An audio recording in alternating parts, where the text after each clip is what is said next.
clearly there's a lot of reform that needs to happen, especially when it comes to domestic violence.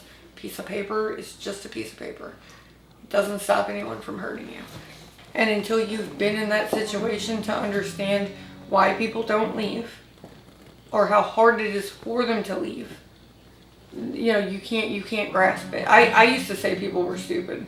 Like, who would let a man hit them? That's the dumbest thing I've ever heard. I used to say that, and then for years I got punched and slapped and beat around.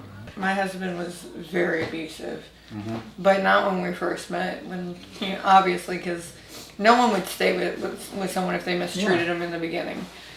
In the beginning, it was like he was like saving me, but that only lasted like 5-6 months, and then it started being, and it was subtle. Like you don't notice it. And he's just very controlling in every way.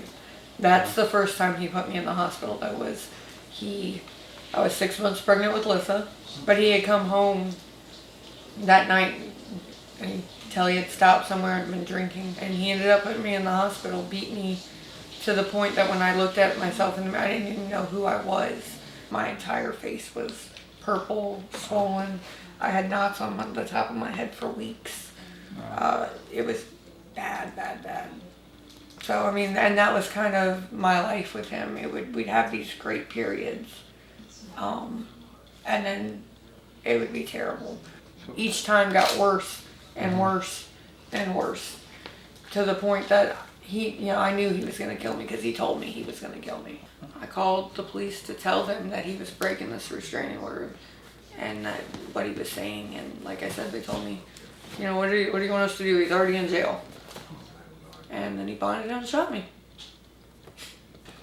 I tried to grab the gun and take the gun from him, but he ended up throwing me down. I fell into the bathroom onto my back and kicked the door shut. He kicked it open and laid the gun pretty much on my chest and shot me.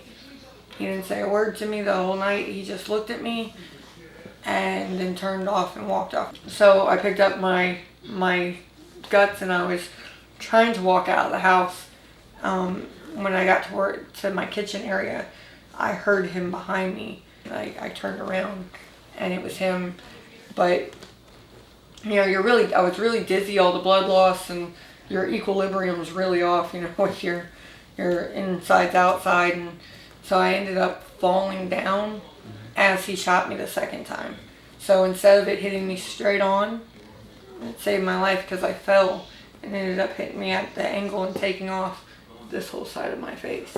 I'm sure he thought I was gonna die, and thankfully, I guess maybe I'm only speculating. So I would say he probably wanted me to suffer because he didn't end it. You know, he could have shot me again in the head to end it, and he didn't. So he stood over me and shot himself in the right side of his head and blew this whole side of his head off. So you saw that happen? Mm-hmm. I talk in a way that people can't see that my teeth are broken. I don't smile anymore. You'd have to see what my smile looked like before. I had a very big, toothy smile, and now it's... Yeah, because it's embarrassing. When people see you and you're missing your teeth like that, let's be real, your first thought is not, hey, this person got shot in the face. It's, you know, and I'm skinny on top of it.